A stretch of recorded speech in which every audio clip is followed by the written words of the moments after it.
Welcome back to the Dark Feed, where we explore the shadows of the human experience.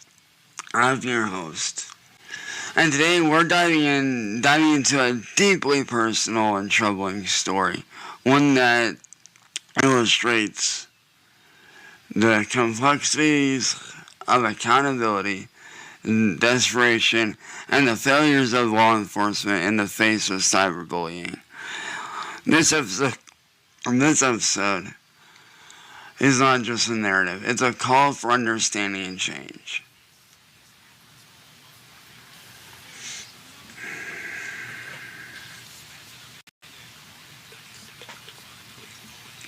Now, imagine facing relentless online harassment.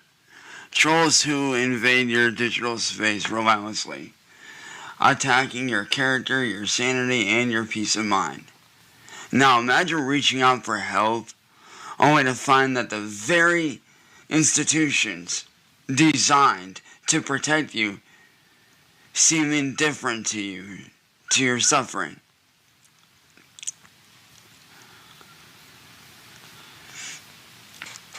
This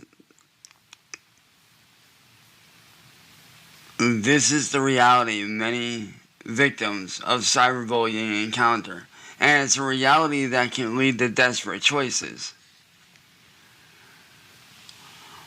In my own experience, my family faced a barrage of online attacks. We sought assistance from various branches of law enforcement, hoping for support, for intervention.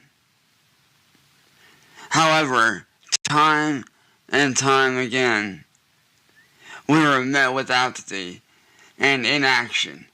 It was as if our cries for help fell on deaf ears. As the harassment escalated, feelings of isolation and desperation began to set in.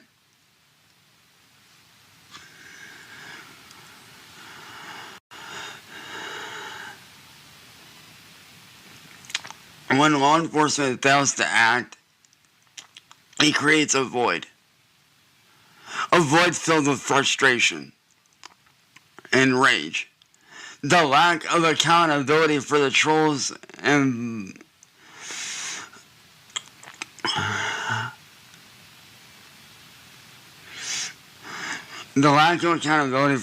emboldens them, and victims are left feeling powerless. It's a cycle that can push someone to the brink in moments of sheer desperation. I found myself contemplating actions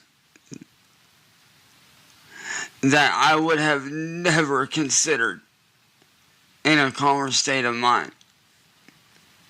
Actions that, while perhaps legally questionable and illegal, feel like the only means of reclaiming my voice and power.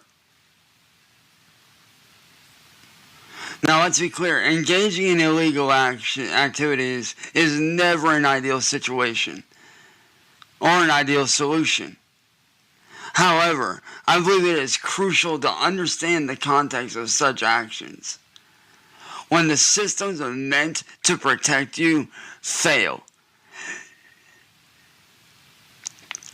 it can feel like you're left with no choice in such circumstances, and the line between right and wrong can blur, leading to decisions made out of an instinctual need for self-preservation. I want to emphasize that while our choices may not always align with the law, they often stem from a place of pain and frustration.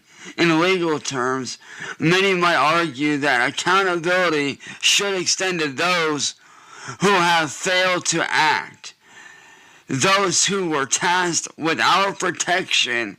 When law enforcement neglects its duties, it creates an environment where victims are pushed to their limits. So what can we do?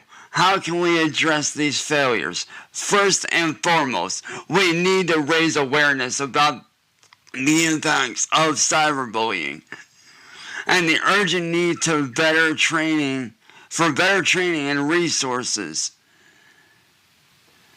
for law enforcement.